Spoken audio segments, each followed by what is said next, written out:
Hey everybody, it's Zev from Narrative. This is the most romantic week of the year. And you know what that means? Dinners, dates, drinks, and more. And sometimes those celebrations can leave you feeling a little worse for wear the next morning, if you know what I mean. Well, I have discovered an absolutely brilliant solution for that. It's called Z-Biotics. It's a pre-alcohol probiotic, and it's a miracle formula that allows you to have a few drinks at night without getting those awful post-drinking blues the next day. No need to worry about safety. It's all natural and FDA compliant. You can get Z-Biotics for 15% off your first order with my code REACH, R-E-A-C-H. I recommend getting the six-pack. That's what I got, and it's a great deal, and you'll have a couple of extra to share with your friends. Click the link in the description box or scan the QR code on the screen right now and use code REACH, R-E-A-C-H at checkout. Go to zbiotics.com/reach and get 15% off, plus 100% money back guarantee if you're not satisfied. Make this date night one even Cupid would be proud of.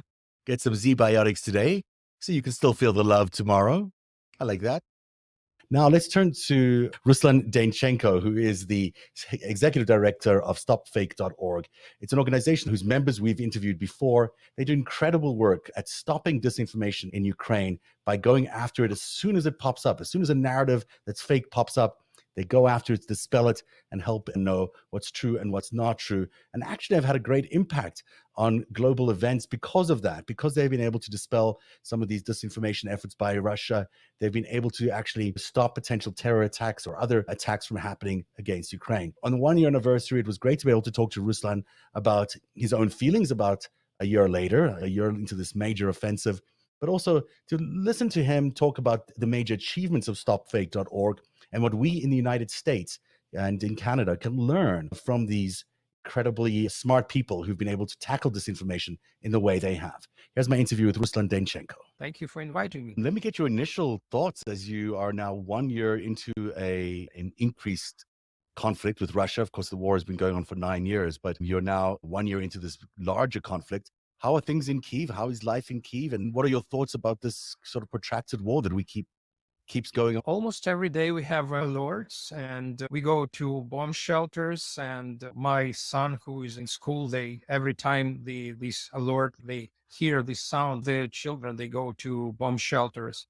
And we had very difficult times without electricity. At least for 10 days, we didn't have electricity at our home. It's encouraging to hear that schooling is continuing, even though your child has to endure all these sirens and these alerts. This is one of the things I hate Russia because of my children and other children. They have to experience all these alerts. They have to experience sound of Russian missiles, and this is terrible. Unfortunately, we have to experience it, and we still don't know for how long it will continue. Yeah, it robs them of their innocence and their childhood, really. And it's interesting you say you hate Russia. Did you hate Russia before? No, we understood that this is probably not the friendliest country in the world. Of course, we remember what happened with Georgia. Of course, we remember what happened with Moldova and many other Russian neighbors. But truthfully, we have never expected anything like that. We didn't expect the full-scale invasion, the war, and these terrible things that Russian soldiers and Russian military do in Ukraine. It's forever redefined the relationships that Ukrainians have with Russians and Russia.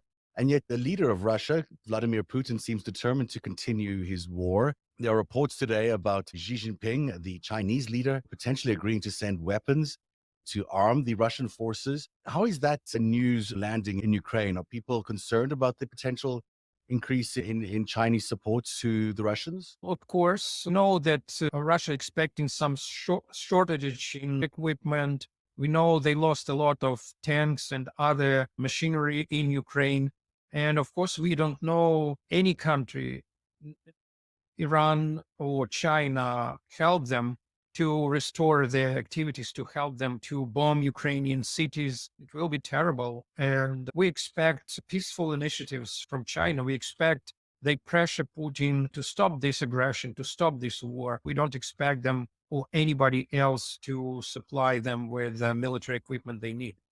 Yeah, it would be a travesty and a real disaster for the world and the region if China suddenly decided to enter this war with weapons to Russia. especially when Russia doesn't even seem to be capable of fighting, regardless of the weapons it has. This would just be an extension of the horrors we've already seen on the battlefield. There's 145,000 deaths. What a waste of human life. What a waste of just human resources for a country to be sending 145,000 people to their death. And yet, somehow, Vladimir Putin justifies continuing to do this. You must have known people who have been to the front. You must have known people who've also killed some of these Russians. Are you feeling like there's a trauma that's setting in amongst Ukrainians? Yeah, absolutely. A lot of our friends, they left the country. They take their children to abroad or to other safest, more safe places. Our family, my family members, they lived in occupation in Sumy region. It's very close to the border with Russia. Fortunately, these places liberated right now. And of course, there are a lot of my friends with weapons who drafted to the army. And by the way, two members of our Stop Fake team, they're in the army right now. Everyone in Ukraine feels this war like it's personal. It's not that it's far away somewhere. Yeah, and it does seem like it's getting bloodier and bloodier. Certainly the offensive from the Russians seems to be stepping up in recent days. These are ordinary people going up to the fronts in most cases. They're not trained soldiers. They're people, as you point out, from your Stop Fake team. They're ordinary people you'd see doing normal jobs in civilian society. And they're being forced to face all these incredible challenges. Is there a hopeful side for you about how things are going? Is there a hope about the future of Ukraine once this war is all over? We are researchers and we monitor Russian media and we monitor also Belarusian media. So unfortunately, we don't see any signs that Russia is going to finish this war. But the good sign that just monitoring Belarusian media, we don't see sign that Belarus is going to join Putin's efforts and going to send its troops to Ukraine. And let me remind you that we are a fact-checking project and we're just monitoring Russian media. You can sometimes predict the future, but so far we don't see any good signs that Putin is going to finish this war. Let's talk a little bit about your work at stopfake.org. It's a terrific organization. It spends a lot of time looking at Russian disinformation. And we in the United States have been going through very similar kind of disinformation offensive over the last few years. It does all seem very much connected to the initial invasion in Ukraine 9 years ago. It's certainly when you could pinpoint the start of this war on democracy that has extended now across the world and has landed in the United States as a real divider of the people by polarizing people, especially using more traditional mainstream news like Fox News and those kinds of organizations. What have you discovered in Ukraine? Was there such an offensive to try and polarize the country before the invasion began? You're absolutely right. Almost 9 years ago, the group of professors and alumni of the School of Journalism, they gathered together and decided to create this fact-checking project. And we started to monitor Russian media and fact-check information that Russian media produced about Ukraine. And what we learned for these 9 years, as I said, sometimes you can predict the future just watching Russian television. And it was a funny story that the very first article I wrote for the website, it was about Ukrainian refugees in Russia. It was March of 2014, excuse me. And there were no refugees. There were no events in the Donbass and Crimea. So when I checked this information, I called to Russian Federal Migration Service, and they told me that they don't have refugees from Ukraine. But what the lady told me that they have received an order from Moscow to prepare places for refugees. And it was strange that there are no refugees, but you do something to prepare for refugees.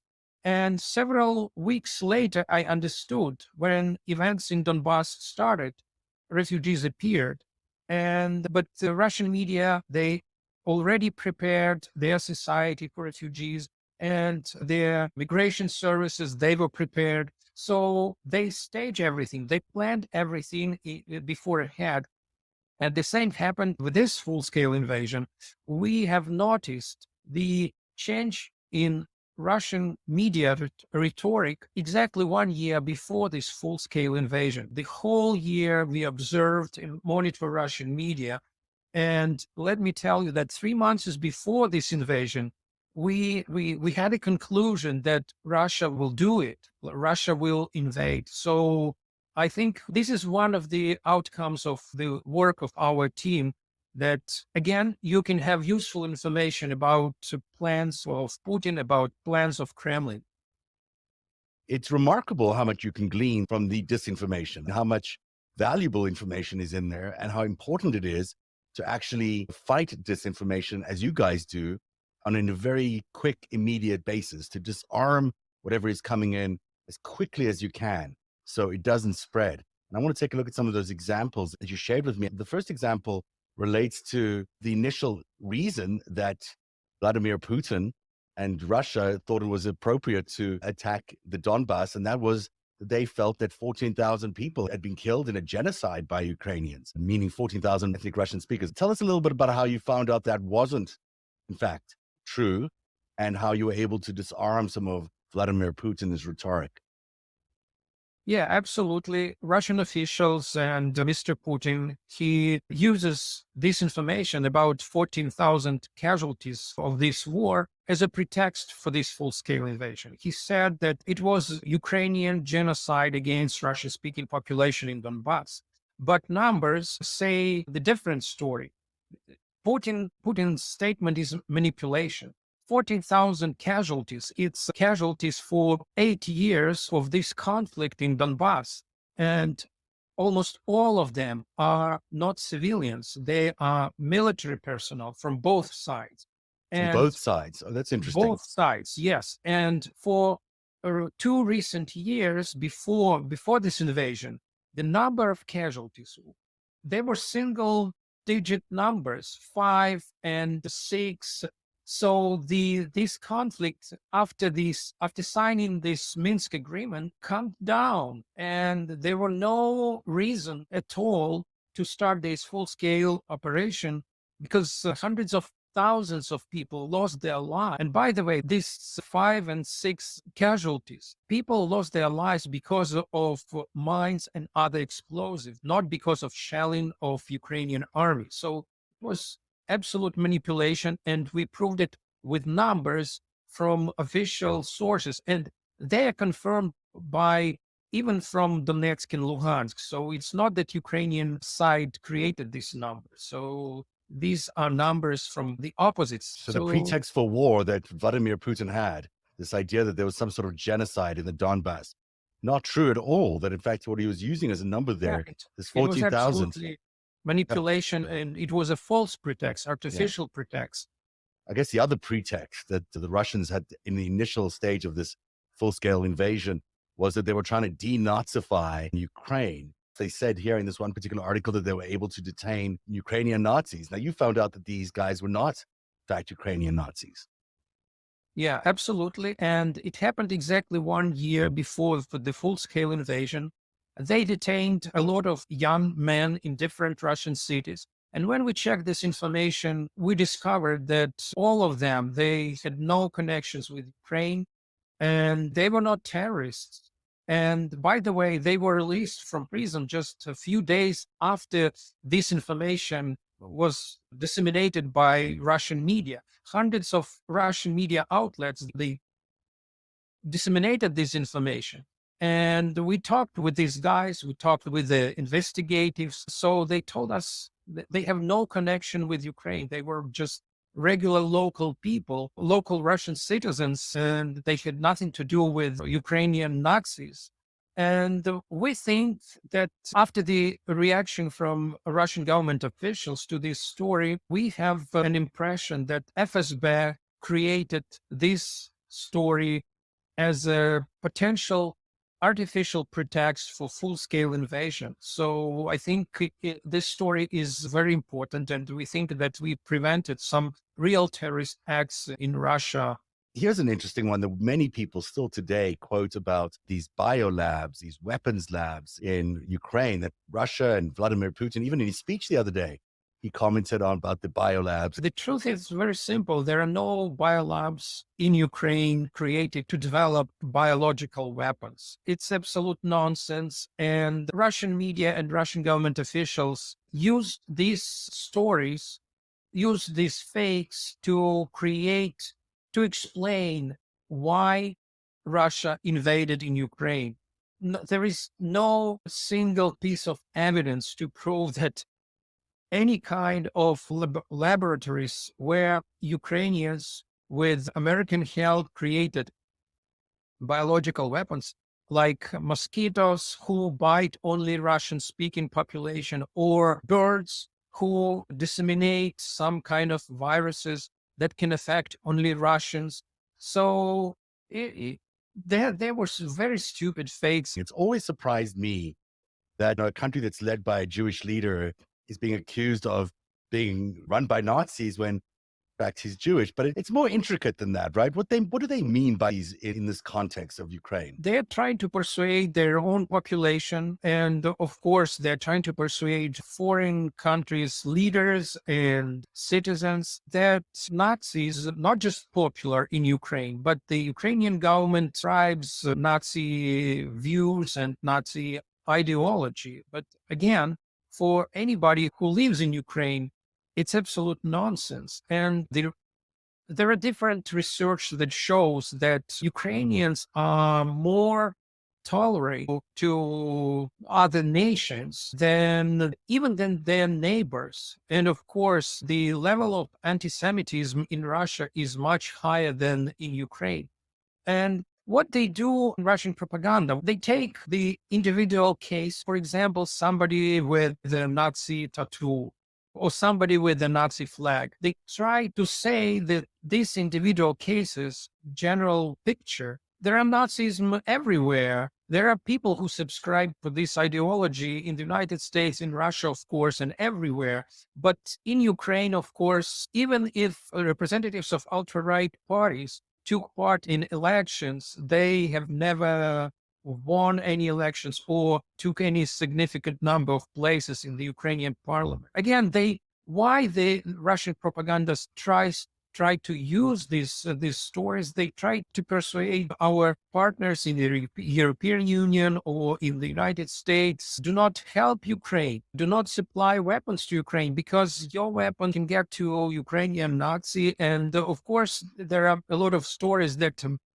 the weapons that our partners supply to Ukraine goes to other countries, to the European Union, and that terrorists in these countries can get the Western precise weapons. So the only one task of Russian propaganda to ruin our relations with our partners. President Biden has been exemplary, in my opinion, in terms of his leadership on this issue, in terms of uniting NATO, in terms of uniting the allies and creating this environment where there's been both sanctions and there's been a supply of weapons to the Ukrainians. And it was really heartwarming to see him the other day with President Volodymyr Zelensky in Kyiv in what was really a very touching moment. They do seem very close, and they do seem like they genuinely like and respect each other and are in this together. Is that the sense you got out of watching those images? And how did you feel seeing the president of the United States with Zelensky in Kyiv? I didn't believe that Biden came to Kyiv until I saw the real video of him walking on streets of our capital. Truthfully, I didn't expect, and I think it was a very powerful step. And I think in Ukraine appreciate this gesture, and we consider this as a very strong sign of support. So I think it was very risky. And I think not just me, but a lot of people in Ukraine, and not just in Ukraine, did not expect this step from American president. But again, we appreciate it so much. Certainly seeing the two of them strolling around in the street outside was quite stunning, with the air raid sirens going off in the background. And that is a sight you don't expect to see by the person in the world that is probably the most secure and guarded. And yet it must have really impacted the Kremlin, as I'm sure that they would have imagined that they would have had Vladimir Putin walking through the streets of Kyiv at this time when they began this war. That is not, in fact, what happened. And it's an indicator of just how desperate they are right now in terms of this war situation. And looking at the front lines today, I was really struck by how few of their very many offensives that are trying to break through the Ukraine front line there are just being repelled again and again. There just seems to be no opportunity for the Russians to really penetrate that front line. Is that the sense you're getting, that even this supposed new offensive is turning out to be rebuffed by the Ukrainians? We think that our army becomes stronger. And again, we appreciate the help from Western countries. And I must say that the feeling I had the first weeks or first month of this invasion and the feelings I have right now, they are absolutely different, because Russian troops were just 10 kilometers from my own home. And I heard the explosions, and basically I heard the Russian tanks coming around. It was very dangerous. And we, after the victories, after our army liberated Kyiv and many other places, I think that Ukrainians have no doubt that sooner or later, Ukraine, the whole country, will be liberated, and there is no other choice that Ukraine will win. That's a great place to leave it. Ruslan Deynychenko of stopfake.org, the co-founder and executive of the organization. Thank you very much for spending some time with us tonight on Narrative. Hopefully we'll talk again, and hopefully this war will end soon, and hopefully you'll be able to return to a completely normal life before you know it. Thank you so much. Have a great night. Thank you for inviting me. Let me get your initial thoughts. So as that's you are pretty now great 1 that you year have, in- I'm sorry. Ruslan Deynychenko from stopfake.org joining us tonight. Check out their website, stopfake.org. A little hint for you: if it's in Ukrainian, you can always translate it using Google Translate, or if you're on the Chrome browser, just hit that translate button and you'll find all that information you need to know. It's a great service, and one we should be emulating in North America.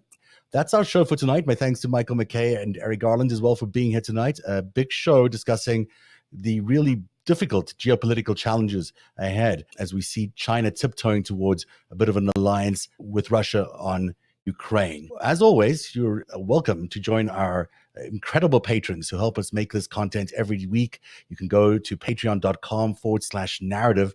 That's patreon.com/narrative and sign up today. Starting next week, we'll be doing our Spy Murdoch series, which will ultimately be a members only series. So next week is free, so everyone can check out what we've got in store. From the week after that, the content will be exclusive to our members. It's a great series all about Rupert Murdoch and his espionage activities for many decades. And we'll explain to you how that impacts the Fox News that we have today. So that starts next Wednesday. If you're watching on YouTube, don't forget to hit subscribe. If you're watching on Twitter, don't forget to follow my Twitter account, and also set up notifications for live feeds or live video when we do them, and you won't miss a future narrative ever again. That's our show for tonight. Thanks again to all our guests. We shall see you next week on Wednesday for the premiere of Spy Murdoch. Have a good night, everybody. Every minute of Narrative's reporting, every story that we break is made possible by our patrons.